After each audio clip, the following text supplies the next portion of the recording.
तो आज का जो हमारा शेयर रहने वाला है वो है वॉटेक वॉबेक लिमिटेड। शेयर में बात करें तो फ्राइडे के मार्केट में अप्रॉक्स 2.64% का हमें तेजी आते हुए देखने को मिला। बट वही अगर मैं इसको 1 मंथ के टाइम फ्रेम पे देखूँ तो शेयर के अच्छे लेवल्स पे गिर गया था 1100 के आसपास। 6 मंथ के टाइम फ्रेम पे शेयर काफ़ी ज़्यादा गिर गया था, 1000 के आसपास आ गया था। फिर उसके बाद एक अच्छे रिवर्सल के बाद वहाँ पे थोड़ा टाइम कॉन्सोलेशन एक अच्छा मूवमेंट आते हुए देखने को मिल रहा है। और वही मैं अगर पूरे मार्केट की बात करूँ तो पूरा मार्केट हमारे को तेजी में आते हुए देखने को मिल रहा है। अपना निफ्टी 1.16%, सेंसेक्स हो गया, everything is going good with this now because obviously because of the cease fire and everything. But वही मैं इसको शेयर पर्सपेक्टिव में देखूँ तो 1 ईयर के टाइम फ्रेम पे अप्रॉक्स 3% का नेगेटिव रिटर्न्स है। और वही 5 ईयर्स के टाइम फ्रेम पे शेयर ने 425% का बहुत ही शानदार रिटर्न्स माने जाएंगे बिकॉज 680 का अपना हाई लगाता है, 1800 के अराउंड जाता है शेयर, 1900 के आसपास भी गया था जो इसका ऑल टाइम हाई है। वहाँ से हमें एक अच्छी गिरावट के बाद फिर एक कॉन्सोलेशन अच्छा फिर से मूवमेंट आते हुए देखने को मिल रहा है। तो क्या ये मूवमेंट कंटिन्यू रहने वाला है वो चेकआउट करेंगे हैं। At the same time company के फंडामेंटल्स पर्सपेक्टिव से एंड रिजल्ट पर्सपेक्टिव से मेरा क्या ओपिनियन है फॉर फ्यूचर पर्सपेक्टिव से वो आपके साथ रखने वाला हूँ। At the same time company के पास काम की कितनी मतलब ऑर्डर बुक क्या है वो हम अंडरस्टैंड करेंगे एंड उसका क्या इंपैक्ट रहने वाला है शेयर में फॉर द फ्यूचर पर्सपेक्टिव से वो भी मैं आपको बताऊंगा। बिकॉज कंपनी का जो मार्केट कैप है वो अप्रॉक्स 8000 करोड़ के आसपास का मार्केट कैप है। तो ऑर्डर बुक चेकआउट करते हैं पहली चीज़ तो। एट द सेम टाइम उसके बाद हम चलेंगे कंपनी के रिजल्ट्स पे and at the same time fundamentals पे भी। देन वी विल डिस्कस कि हमें आगे के लिए इसको कैसे टेक फॉरवर्ड करना है, मूव फॉरवर्ड करना है, क्या इस लेवल्स पे हमें जाना चाहिए। Everything we will discuss in this video. तो प्लीज़ वीडियो में अंत तक बने रहो। तो बिना किसी देरी के पहले चलते हैं हम इसके कंपनी के ऑर्डर बुक्स पे। तो अभी अगर मैं इसके ऑर्डर बुक की बात करूँ तो वो है 16,300 करोड़ का ऑर्डर बुक। तो it's a big big order. Obviously company का जो मार्केट कैप के अभी है वो है 8000 करोड़ के आसपास का। तो यहाँ पे मैं 3 गुना कंपनी का हमें जो मार्केट कैप को छोड़ के 16,000 करोड़ यानी कि 3 गुना पैसा हो सकता है इन द फ्यूचर पर्सपेक्टिव में हम देखें जब ये कंप्लीशन वगैरह हो जाएगा सारे प्रोजेक्ट्स वगैरह।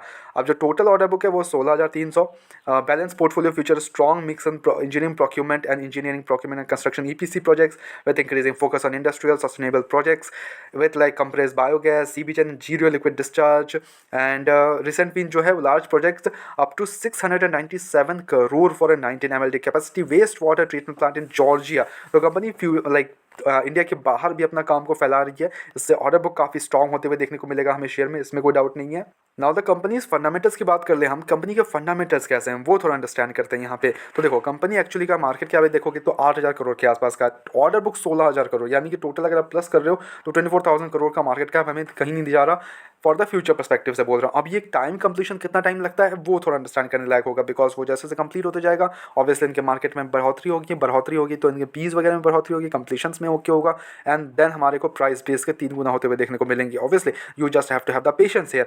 यहाँ पे स्टॉक का पीस 24 के अराउंड है, इंडस्ट्री पे 15 के अराउंड है। डेप्ट की बात करें तो वो 240 करोड़ के आसपास का डेप्ट है विच मैक्स डेप्ट इक्विटी टू 0.10। और कंपनी का बैलेंस शीट में जाके तो देखें तो 2311 करोड़ के रिजर्व्स है। तो डेप्ट के कारण फेलियर के चांसेस तो बिल्कुल भी नहीं है यहाँ पे। यहाँ ऑपरेटिंग मार्जिन की बात कर ले तो वो 12% का है, प्रॉफिट कोट 28% का, पीच रेशियो 0.77। और वही मैं पेट्रोल स्कोर बात कर लूँ वो है इनका अप्रॉक्स 7 के अराउंड है इनका Piotroski score, good sign here buying का। यहाँ पे सेल्स की बात करें क्या ग्रोथ पर्सपेक्टिव हम चेकआउट करेंगे रिजल्ट्स बिकॉज रिजल्ट्स अभी रिसेंट रिजल्ट्स तो नहीं आए हैं। ऑब्वियसली जैसे रिजल्ट्स वगैरह अपडेट आते हैं हमें okay for the March quarter तो we will update you just have to subscribe the channel and notification on कर लो एज अ रेगुलर अपडेट्स के लिए। क्या ग्रोथ है कंपनी का, हमें जो सेल्स देखने को मिल रहा है उसमें ग्रोथ क्लियरली देख पा रहे हो आप। 600 करोड़ के नेट प्रॉफिट इनके सेल्स हुआ करते थे पास्ट लाइक 2022 के अराउंड में ओके दिसंबर में 652 करोड़ का, उसके बाद 500, उसके बाद एक क्वार्टर इनका था 927 करोड़ का, उसके बाद सेम ही हमें देखने को मिला। बट जो अभी का सेल्स है वो भी 961 करोड़ के आसपास का ही है।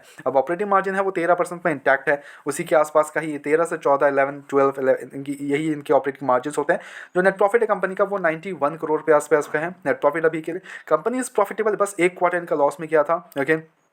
otherwise every single quarter they are generating good amount of profit and all। but वो जो like सबसे like 40 करोड़ 50 करोड़ 60 70 80 90 200 100 वो वाला जो रेंज है ना उस पर अभी तक पहुंची नहीं है कंपनी। वो एक लेवल्स पे कंपनी का नेट प्रॉफिट है 100 करोड़ के अंदर अंदर, तो 100 करोड़ के अंदर अंदर कंपनी का नेट प्रॉफिट हमें करते हुए देखने को मिल रही है। इन्वेस्टर्स की बात कर ले यहाँ पे 19% का जो स्टेक है वो प्रमोटर्स के पास है, 18% का स्टेक एफआईएस के पास है, डीआईएस के पास 4.32, पब्लिक के पास बहुत ही ज़्यादा बड़ा स्टेक है विच इज़ 57% का। अब बिग स्टेक लेके बैठी है अपनी पब्लिक ओके हम और आप जैसे रिटेल इन्वेस्टर्स काफ़ी बड़ा एक स्टेक होल्ड करते हैं इस शेयर में।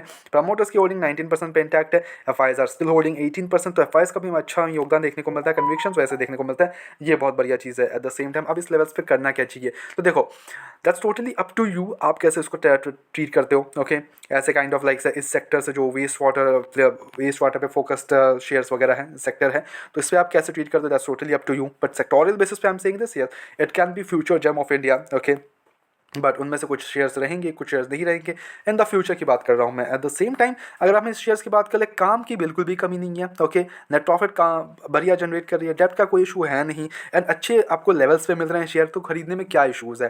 ठीक है फ्रेश एंट्री आप इस लेवल्स पे ले सकते हो, बट अपना 25% डिप्लॉय कर दो, वेट फॉर द गिरावट एंड ऑल दैट। तो बिकॉज हर रोज कोई भी शेयर हमेशा नहीं भाग सकता, तो ऑब्वियसली थोड़ा सा हमें कंसोलिडेशन जाते हुए देखने को मिलेंगे, या फिर थोड़ा गिरावट होगा, देन अगेन एक जंप है, तो उस गिरावट में आप इसको एक्यूमुलेट करने का सोचो। Okay 25%, then again 10 to 20%, then again 10 to 20, ऐसे करके आपका एवरेज प्राइस बढ़िया आ सकता है। अगर आपने कहीं पे ऊपरी लेवल पे खरीद के रखा है and you don't have the funds, then आराम से बैठो, ज़्यादा हड़बड़ी करने की कोई जरूरत नहीं, पैनिक होने की कोई जरूरत नहीं, शेयर बहुत बढ़िया है। एट द सेम टाइम अगर आपके पास फंड्स अवेलेबल है, तो आपको क्या टेक्निक अपनानी है, वो ये है कि आप जिसको गिरावट में था 1000 रुपये के आसपास आपने खरीद लिया, इसको एवरेज कर लिया, वेल एंड गुड। अगर आपने नहीं किया इसको एवरेज आउट, तो इस लेवल से आप एवरेज आउट कर सकते हो, बिकॉज मार्केट सही होने लग गया है अब, तो धीरे धीरे हमें और भी मूवमेंट्स आते हुए, अनटिल कुछ ट्रम्प वगैरह कुछ बकचोदी ना कर दे आके, ठीक है, तो ओके रहने वाला है। ओके तो इस लेवल पे आप एक्यूमुलेशन पे जा सकते हो, कोई इशूज़ नहीं है, इसको आप होल्ड कर सकते हो फॉर द नेक्स्ट कुछ टाइम के लिए। Okay but you have to have the patience for this kind of shares. Okay by the way हमारी तरफ से कोई भी बाय आंसर कमीशन बिल्कुल भी नहीं है, ओनली सजेशंस है, तो please take it as a suggestion, अपने एजुकेशन पर्पस के तौर पे वीडियो को देखो, go ahead do research as well and make the investments, blindly किसी विश्वास करने इन्वेस्टमेंट्स ना करें। ऐसे रेगुलर अपडेट्स के लिए चैनल को सब्सक्राइब करो एंड वीडियो को लाइक करो। मिलता है नेक्स्ट वीडियोस में।